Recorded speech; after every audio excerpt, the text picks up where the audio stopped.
If you asked me in 2013, am I going to go to the next Paralympics, I would have laughed.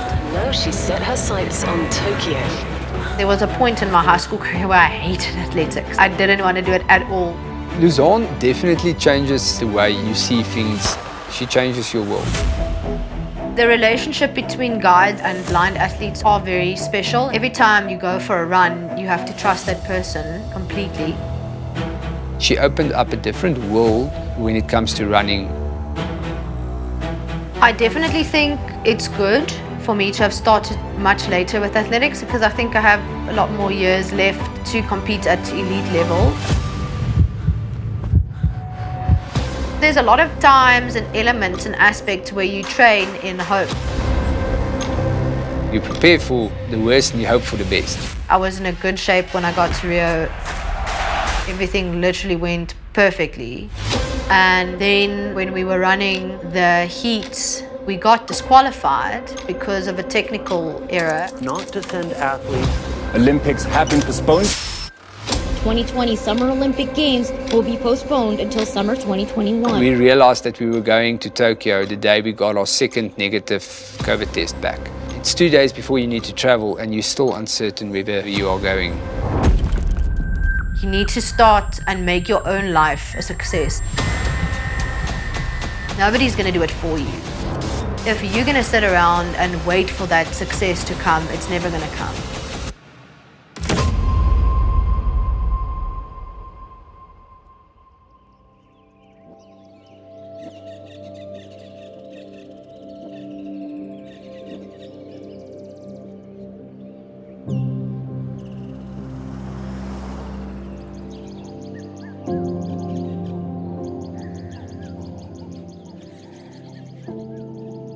I was born blind with a condition called congenital Leber's amaurosis, which basically, in a nutshell, means that my retinas did not develop properly during my mom's pregnancy. It's not a genetic transferable disease, so it's not something that I would struggle with as an adult if I had children. Obviously, at first it was a big shock for my parents, but they really grabbed the situation with both hands and they really worked hard to develop me as much as possible as a young child. And at the age of 6, they sent me to Pioneer School, which is a school in Worcester. And there I was in hostel all my school career and I matriculated there in 2011. And then I came back and studied at the University of the Free State and I'm working there now.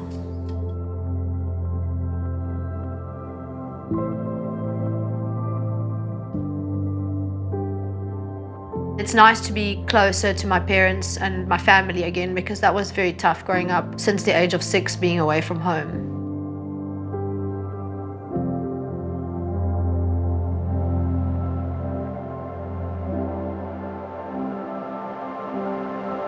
Come, girl.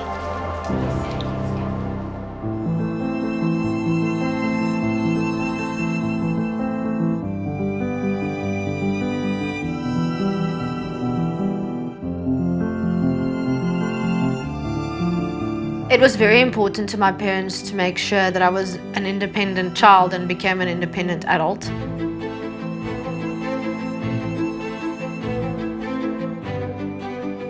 My mom really made lots of effort when I was young with me in terms of, she actually quit her job. She's a teacher, so for the first 4 years she was home full-time with me and I had occupational therapy 3 times a week and they really did a lot of early childhood development with me to ensure that I could do things as normally as possible. I was never really a very sporty child. I was more sort of on the culture side of things. I used to participate, but mainly for the fun of it. There was a point in my high school career where I hated athletics. I didn't want to do it at all. So yeah, it's interesting the journey that I've been on.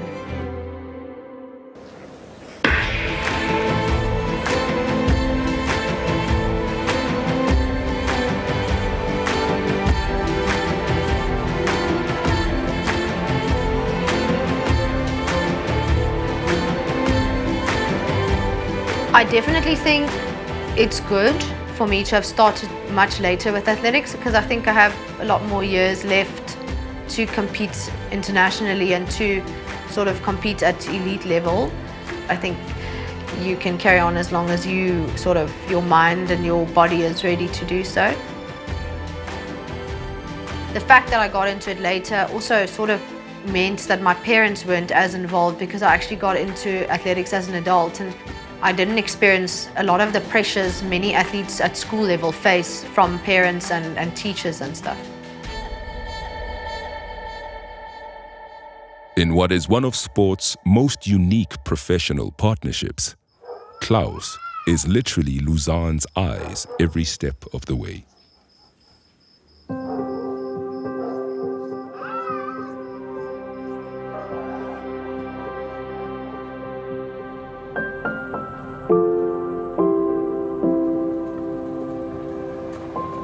We were always an active family. I can remember my first runs was with my dad. When I got a bit faster, then I did some extra laps or around the block, and he just kept on going on the normal route. They actually did 2 or 3 comrades, and then me and my brother decided we want to join. So running has been in our family, but always just as a social event. My first impression of Louzanne was quite an uncomfortable impression. I had a running specialist store here in Bloemfontein, and I was looking for employees. She calls me and she says, "Listen, I'm finishing up with my studies. I hear you're looking for people that's going to work with you." So now my first interaction with a blind person, I'm like, how do you want to sell shoes if you can't see? Showing my ignorance on the whole topic. She hit my feet totally under me. With her confidence and her self-belief in what she can do, and my ignorance in what she's probably capable of. Being connected as a guide, it's definitely not something that came as an advertisement or something like that. I always want to say a godly intervention. Definitely in my life, it's changed a lot. The relationship between guides and blind athletes are very special and unique. Every time you put literally your foot out the door and you go for a run, you have to trust that person. Trust has, in my opinion, two facets, where the one is the physical component, where you are the eyes. That's maybe the easier one. I mean, me and Louzanne is basically the same length, so we've got the same stride, so we can trust each other. She will always tell me, don't be scared, because as soon as you are scared, I can feel it. I have to trust that she's capable of not falling, and she must trust that I will communicate if there's something that's really a significant obstacle.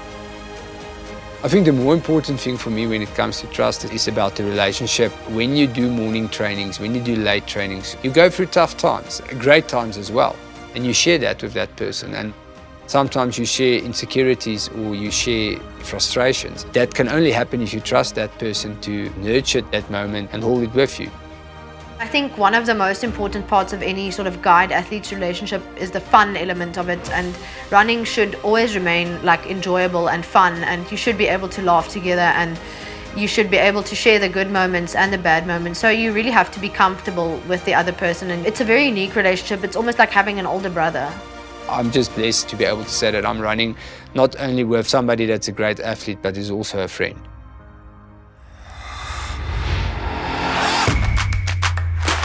The Rio 2016 Paralympic Games, Maracanã Stadium. The Paralympic Flame. Senhoras e senhores, a chama paralímpica. And it is alight.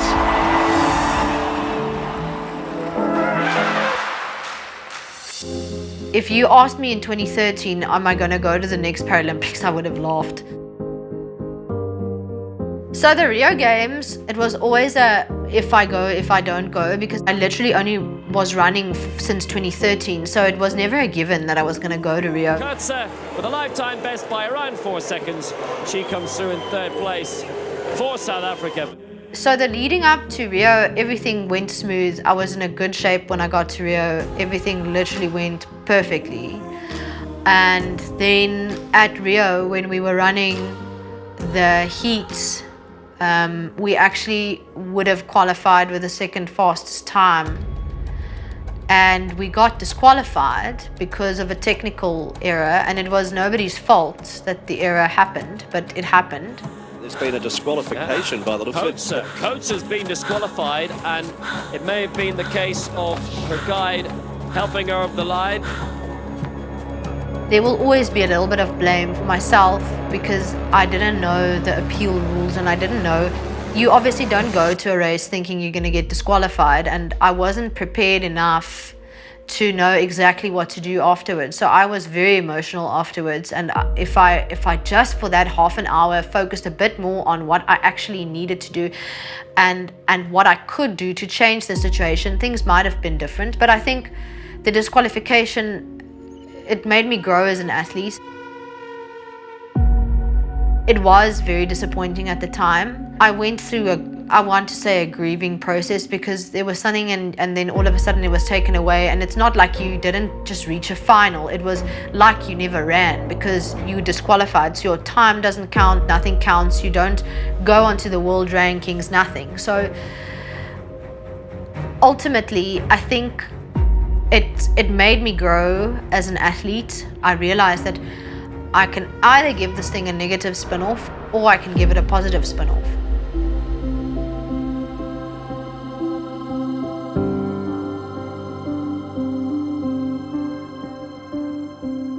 There's a lot of rules and there's a lot of technical things that you have to keep in mind and keep account of. It was a tough time, but it was also a good time for me to grow, and yeah, I think eventually it turned out for the better. So when Louzanne went to Rio, at that stage, it was sort of the beginning of our friendship. I was starting to do long runs with her. I was working very closely with her coach. He couldn't travel with her at that stage, so we were watching her from South Africa's side. And just after Rio, he said, "Yes, Claus, just imagine if Tokyo 2020, you can go and do the marathon with her." So 1,500 meters was always on the cards, but it's sort of, let's start getting her into that because Louzanne is very good in the long distances. So I wasn't involved, but it was already part of the bigger picture, even if I didn't know it. So I think plans became a little bit more serious after Rio, working towards the marathon in Tokyo.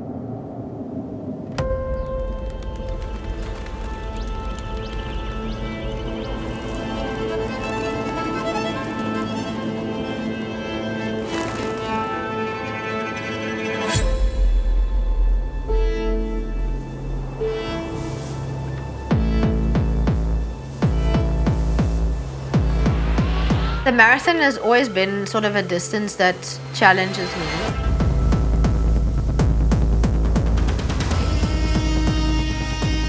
I had a terrible first marathon. Terrible in the sense that I bombed out at 18 Ks and there was 24 to go.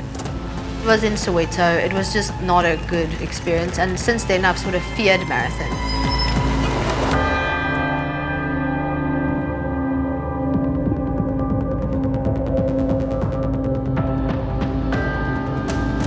To give you background on the world record for the T11, it was a 3 hours, 13 minutes, plus minus, I think. We went and we accredited the Soweto Marathon. It was Louzanne's first marathon, and we went into it quite arrogant, thinking we're going to break this record.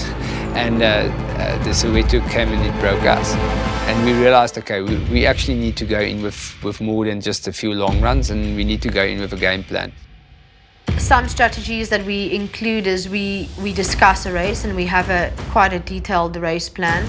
I do a lot of visualization by myself as well. What we do together is we would strategize and we would sort of try to calm each other's nerves. Louzanne's got a lot of speed and she's very competitive. So my role is to make sure that she's got enough energy. She needs to finish strong. We had the privilege to do the Berlin Marathon in 2018, which really was amazing. It's a very flat course and the support along the road was really awesome. Comparing Rio to London, Parasport is also big in London. There was lots of support for us there. I liked the London track better, but I think maybe it was because I wasn't disqualified on it. Something that you think is nice for a little while, but it becomes also a bit of a drag, is how big those cities are. Things in Bloem are closer together and it literally takes you 15 minutes and you can go anywhere. The fact that Louzanne stays on the University of the Free State campus and we've got a bit of more freedom of movement and less traffic makes a big difference. There's so many factors that plays a role that's not dependent on the individuals that's running. There's definitely a lot of outside factors. In a certain sense, we always train in a hope in terms of whether you're going to make a team, whether you're going to get funding to go, whether the competition is actually going to happen. After 2019, funding was cut completely. At the moment, we don't have funding yet going forward. There hasn't been much communication with regards to funding. We were always uncertain, but I'm very happy that SASCOC and National Lottery started getting involved and they assisted with the funding for the athletes. I think many fears creep in as you come closer to a race because you get more nervous. A big fear for me at one point in my career was competitors and the people I compete with, but I've worked a lot on that, and I think growing as an athlete, it's not that big of a fear for me anymore. I try to focus on my own goals. You prepare for the worst and you hope for the best. I feel sorry for athletes that were going to retire after Tokyo because they had a year longer to continue training. That puts a lot of stress on athletes. If it was me performing there as the athlete, I don't know if I would be able to carry that stress for an additional year and still be able to come up with the performance that they did and Louzanne did. Para-athlete Louzanne Coetzee continues to train for the Tokyo Games, which were postponed to next year. The 27-year-old has become much more confident since Rio 2016. I was actually a bit relieved. I sort of saw it as a blessing in disguise because it gave me more time to prepare. It was good to sort of get your head clean and then be sort of ready to be fully immersed in Tokyo and the preparations of it when things became normal again. Having developed a real self-belief that her world record goal in the marathon was very much a reality, the COVID-19 curveball meant preparations for Tokyo 2020 had to be adapted. The dynamics of Louzanne and Klaus's relationship really came to the fore during these difficult times though, not only when it came to developing the right race strategy, but also for cementing how their mutual trust and respect in each other is worth more than any kind of medal or time on the clock.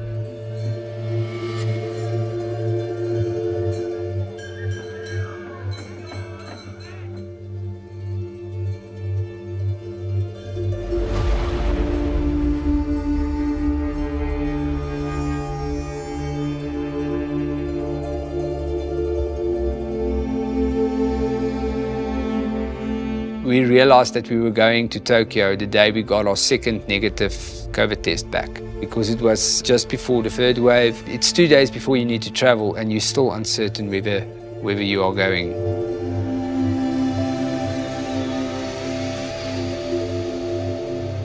We had quite a few significant moments. So the first one was just before we started. They didn't want to let us start because we had 2 athletes entered. From 2020 and there was actually only 1 running and they were looking for where's the second athlete. So it was two minutes before we went out onto the track. They only gave us the thumbs up to say yes, you can go. Motivation when it comes to running as a guide for Louzanne is definitely a two-way street. I'm lucky. I don't think we kept count because I think she probably motivated me more on trainings and in events than the other way around. But if needs be, I need to sum up the situation. If she wants me to talk a bit more and to tell her about the surroundings and sort of distract her on a road race, then definitely I can do that. But sometimes she actually needs me to just keep quiet and give the necessary information.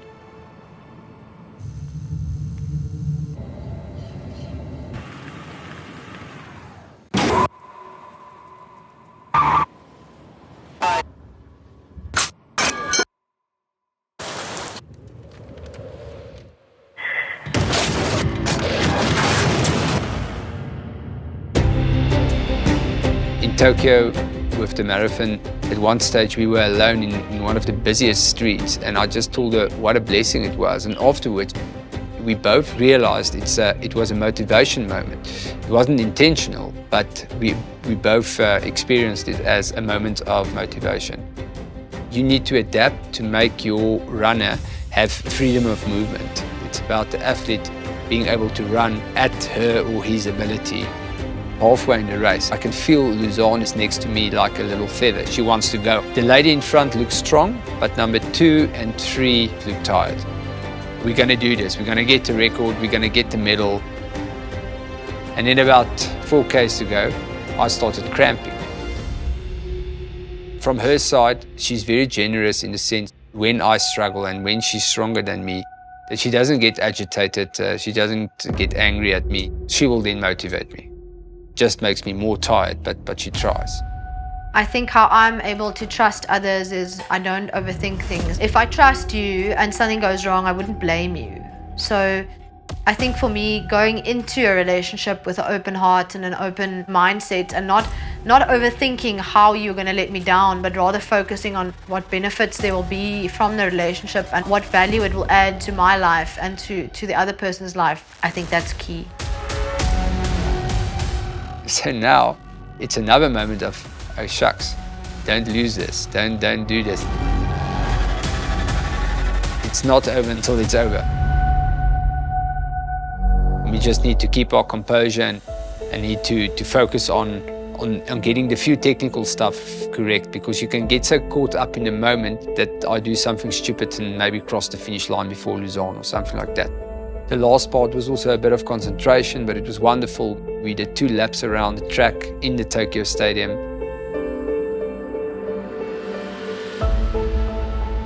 And it was just, as I told her at that stage, I said, I know we're both hurting, but now you can enjoy this moment. There's nobody behind you. You can just take in the moment. Track is normally a very fast race. You sort of can't remember what happened. But with long distance, you've got opportunity to enjoy that moment, even though you just want to stop. Louzanne Coetzee of South Africa. Quite a few significant moments, but a lot of blessings that it worked out the way it did. There are tears, and why wouldn't there be? So much work goes into it. It's not just a physical race, the marathon, it's emotional as well. We are hopeful. I realized after Tokyo especially that in order for me to remain relevant, I'm going to have to set up a crowdfunding sort of system and get some help from maybe the public or, certain companies for sponsorships. You can't sit around waiting because eventually, the world goes by and you need to remain relevant as an athlete. Unfortunately, you can't not be relevant, because then you miss deadlines, you miss races, you miss key times that you need to run to qualify for specific things. I'm very excited to go to Paris. We're going to do the 1.5 again as well as the marathon, so it was a very unusual combo, but we've realized that it works. So that's what we're going to do for Paris. And I would love to run a sub 4:30 1.5 in Paris and a sub 3 hour marathon. I think those are my main goals, irrespective of position. Those would be great goals for me to achieve. The most rewarding aspect of being a guide to Louzanne is that it didn't happen intentionally. It happened and then the relationship started and it grew into something. It's been so rewarding. I will never be able to give back to what she's given to me, but I will definitely try to continue doing this, seeing that it's actually such a rewarding activity to do. Partnering with those who have the expertise for success, along with the desire to help you achieve your goals, is something that perfectly defines the success of Louzanne Coetzee and Claus Kempen. Their story is truly an inspiring one, and one that certainly has many more exciting chapters still to be written. From the professionals behind South Africa's diverse professionals in terms of providing leading medical aid solutions, we look forward to following their journey to the London Marathon and Paris 24. For more episodes of Mind in Field, visit profmed.co.za. Mind in Field, brought to you by Profmed, the intelligent medical aid choice for a diverse range of professionals.